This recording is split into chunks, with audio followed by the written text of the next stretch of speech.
What's up, people? It's your boy.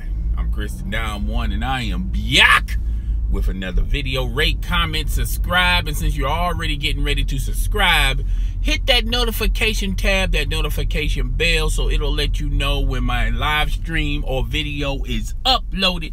You'll be in the knowing. You'll be firsthand knowing if you hit that notification bell. Also, the super chat feature is now enabled, so if you want to hook a brother up with a donation or two, you can do so. All right. Now we got all that out of the way. Let's get into All-Star Weekend. We're gonna talk about everything about All-Star Weekend, including the game last night. It started off Saturday. The slam dunk contest was won by that Utah's rookie Devin Rooker.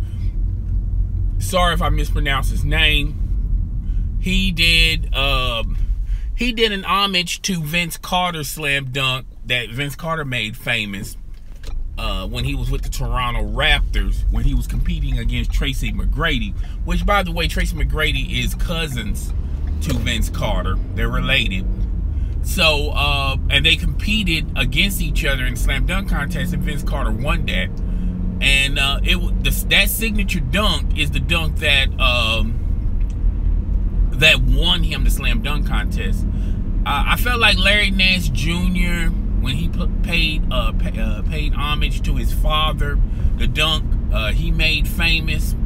I thought that was a great dunk too. But when you watch it live, it didn't come off as spectacular as the kid from Utah.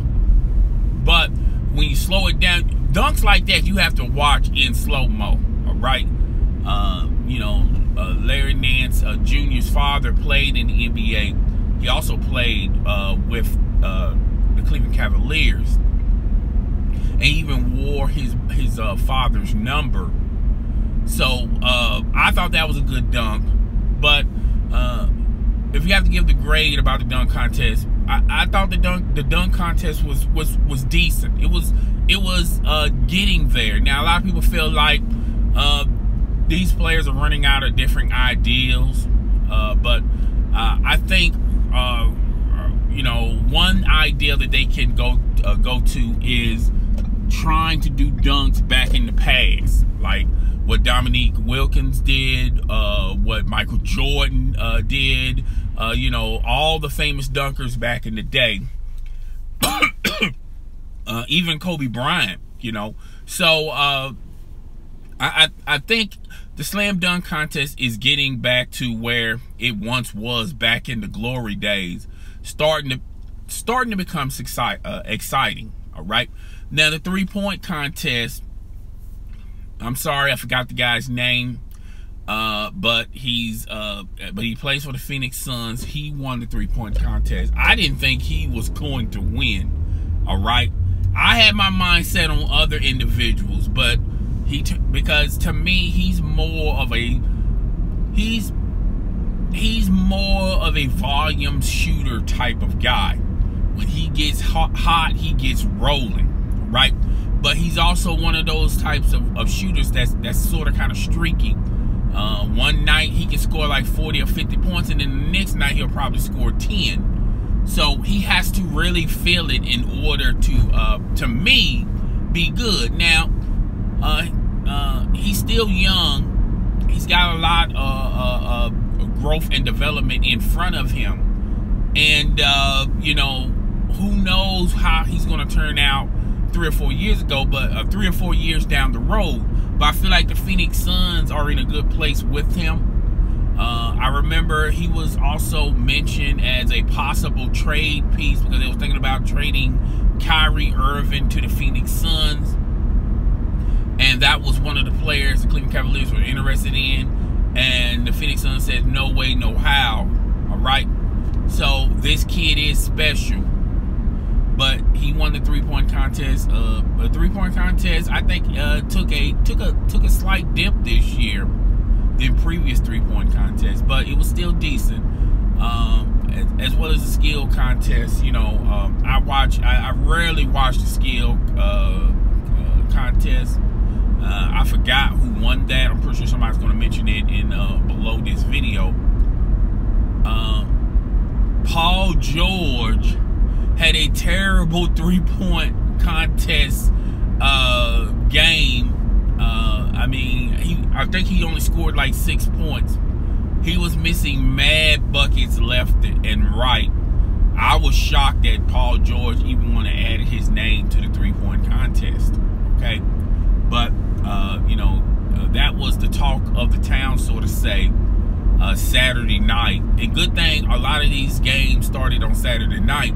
I'm pretty sure everybody got that. Everybody was trolling Paul George that night, but that performance was overshadowed by the All-Star game. The All-Star game last night was good. It was competitive, and it started off kind of shaky. All right, not the game itself, but the opening national anthem. Fergie sung it and tried to sing it.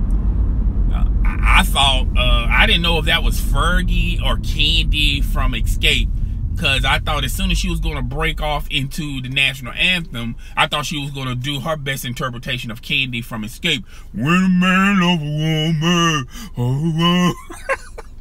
You know, her voice wasn't crisp, okay? But Fergie, to me, I don't consider her like you know, one of like the best singers. Okay, she's not a Mariah, she's not a Beyonce, she's not a Whitney Houston. Okay, but she does have some great dance tracks. To me, she's borderline studio, where her best work comes out of the studio. But when it comes to live performances, if she doesn't have all those special effects and dancers and all that stuff, and you just put her out on the stage and she has to do the majority of the performing, and she don't share, then that's when the problem comes. All right, Kevin Hart, I thought that was okay. Him calling out the rosters for Team Steph and Team James. He said some funny things. It was like a lot of people wasn't too thrilled about it. I didn't think it hurt the All-Star game, and the All-Star game was very competitive all the way down to the end. To me, I feel like this is probably going to be a format that's going to be implemented for like at least a couple of more All-Star games until the players get lackadaisical on this format, and then the NBA will be tinkering with the All-Star game again. Now there's been rumors out there to add excitement to the All-Star game. Maybe the winner of who, you know, East or West, or team who and team what, whoever wins the game, the 8th seed, whoever's in the 8th seed in the East or West, gets to pick who they want to play in the playoffs. Now, to me, I mean, I can understand where they're coming from with this rumor, because now you're making the All-Star game interesting, but you're also making the rest of the NBA games interesting as well. You won't have a lot of teams tanking, but I still think you're going to have teams tanking. But you're going to have a lot of teams try to compete for that 8th playoff spot, okay? Or where I didn't hear a lot of people utilize this ideal, or you're going to have teams that are like that's got the 3rd, 4th, or 5th spot, and they say, you know what, let's just lose a couple of games, get the 8th spot, and now we can pick who we want as an opponent in the first round. Okay, so you can have that agenda, that angle as well. I don't think you should. I mean, at the end of the day, I don't think the NBA should if you're gonna tinker with the All-Star game, make it exciting as well as the rest of the games of the NBA season. I'm not all for it, but I understand why they want to do it. Okay. LeBron James won MVP of the All-Star game. I felt like this was a different LeBron James, like in previous All-Star games. I don't know if anyone remember this, when LeBron James, it was an All-Star game when LeBron James was with the Miami Heat. It was Dwayne Wade and Kobe Bryant, and Kobe Bryant was on the opposing team. And it was like down to like the final 5 minutes, and they was trying to, the East was trying to give the ball to LeBron James, let him be the aggressor, and he chose to pass it. And Kobe got at him, you know, not in a bad way, but said, "Hey, yo, look, you're our future. We want you to be the aggressor, and win this game, so and so, and that forth." And LeBron James said after that game that that's not his makeup. He's more of a facilitator than an aggressor. I felt like LeBron James has evolved from that point of time to now, where now he's more of an aggressor. Okay, if anybody been watching the past 5 games of the Cleveland Cavaliers, you notice LeBron James have shifted his way of thinking. Instead of being a facilitator, now he's more of an aggressive type of player. Okay, yes, he still involves other people in the offense, but his mind makeup is, let me see if I can get the shot or get a better shot. And if there's no opening for me, then I'm going to pass it to somebody else. I felt like LeBron James should have been doing this years ago. Okay, and I felt like him being a facilitator first and an aggressive player second, it stunted his growth and development as a player somewhat. He's still a great player. I'm not saying that he's not, but I feel like when you're wanting other stars on your roster and you want to be more of a facilitator, to me, that stunts his growth and his development, because he's not going to, there's no need for him to add other aspects to his game. That's why when Pat Riley was suggesting to LeBron maybe he should go in the offseason when he was a member of the Miami Heat and develop his low post game with Akeem Olajuwon, he did, but he wasn't fully committed into it, because in LeBron James' mind, when he was a member of the Miami Heat, he was thinking, well, I'm a facilitator first, and then I'm gonna be an aggressive player second.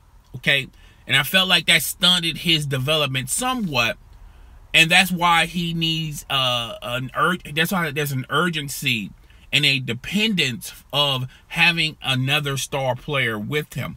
Last night proved, as well as the games with LeBron James' new cast members, that he's being an aggressor first, okay, and a facilitator second. And that should have been the makeup of him, when he was a member of the Miami Heat. I think things would be a little bit different, and the choices he would have taken would have been a little bit more different when you're talking about his future. Well, now his future is his past, okay? I think things would change somewhat differently for LeBron James if, he incorporated that type of behavior in his DNA. And you can see it in the All-Star game. In the All-Star game, he was more of an aggressor and a facilitator second. Okay, he did evolve a lot of people in. Everyone got their points. Nobody scored over 30 points, but everybody got their touches. He made sure of that. But when it was crunch time and when they needed LeBron James the most, he didn't shrink. He didn't disappear. He stepped up. And I feel like with this current crop of players that he have with the Cleveland Cavaliers, that's only going to better LeBron James' psyche as LeBron James. I need to take responsibility and be more of an aggressor and then a facilitator later on. So I think this is what you're going to see from LeBron James here moving forward. And that's why on several live streams and videos, I've stated that I don't see LeBron James going to LA in the offseason. I don't see him joining the Houston Rockets. I don't see him joining the Golden State Warriors or the San Antonio Spurs, because those markets and those organizations are not going to allow LeBron James to dictate and flex his flexibility on the organization where he has say-so. Plus, you know, in the Cleveland Cavaliers organization, a lot of his friends are working in that organization. A lot of people who he trusts is working in that organization. So why would you leave a good thing to go to an unknown? Okay, and it's not really an unknown. Greg Popovich is not going to allow LeBron James to just do what he wants. The same could be said for Steve Kerr and the Golden State Warriors, which the Golden State Warriors, they have already said in low-key fashion, not to make it look like it was a sneak diss at LeBron, but they feel like they can beat LeBron James. They don't really necessarily need LeBron James because they feel like they have the blueprint of beating LeBron James. Okay, plus you know, they have other players on that roster that they got to take care of first. They just don't have the flexibility financially wise to just have everybody playing for the Golden State Warriors. All right, with the Lakers angle, they're not there yet. The young players that they have, like the Ingrams, the Balls, they haven't fully grow or develop. Okay, they're slowly getting to that phase, but it's going to take a while for these players to be, you know, to be decent players. I mean, well, great players. I'm sorry, they're decent players now, but Alonzo Ball and Ingram, they're not dominating players right now. So it's going to take a while for you to see that aspect in their game. Okay, so I don't see LeBron James going there. The best opportunity for LeBron to continue to compete for the Eastern Conference Finals as well as the NBA Finals is for him to stay put. Plus, I feel like next year the Boston Celtics are going to make a step forward when Gordon Hayward returns, and they're going to add other pieces as well. And when you're talking about, you know, the Bucks, the Milwaukee Bucks are a coach away from becoming competitively better than they are today, well, this year. And even though a lot of people think I'm hating on the Philadelphia 76ers, I feel like next year, you know, everybody's healthy now. Somewhat healthy. Ben Simmons is somewhat healthy. Joe Embiid is somewhat healthy. I feel like those players, I mean, that team is going to make, it's going to put their best foot forward next year. Okay. So, you know, there's going to be a lot of stiffer competition for LeBron James next year. I don't think it's a lock for him to go to the finals, but the days of them having a bunch of, you know, having an 8-game, 10-game, 14-game losing streak and still represent the Eastern Conference Finals, I think those days are going to be behind them next year. If they have a couple of bad losing streaks, there's a possibility where they might be competing for the 6th, the 7th, or the 8th spot, okay? Because the talent that they have right now, that's not necessarily talent that LeBron James can depend on when he doesn't have a good night, all right? So, you know, I think this team is formatted for LeBron James, okay? This isn't a bunch of all-stars, Larry Nance Jr., as well as the other people that they picked up in the trade deadline. You know, these are good players. I don't see the Cleveland Cavaliers giving up on these players or trading them away in the summer to try to get another All-Star. I think LeBron James understands and see the writing on the wall.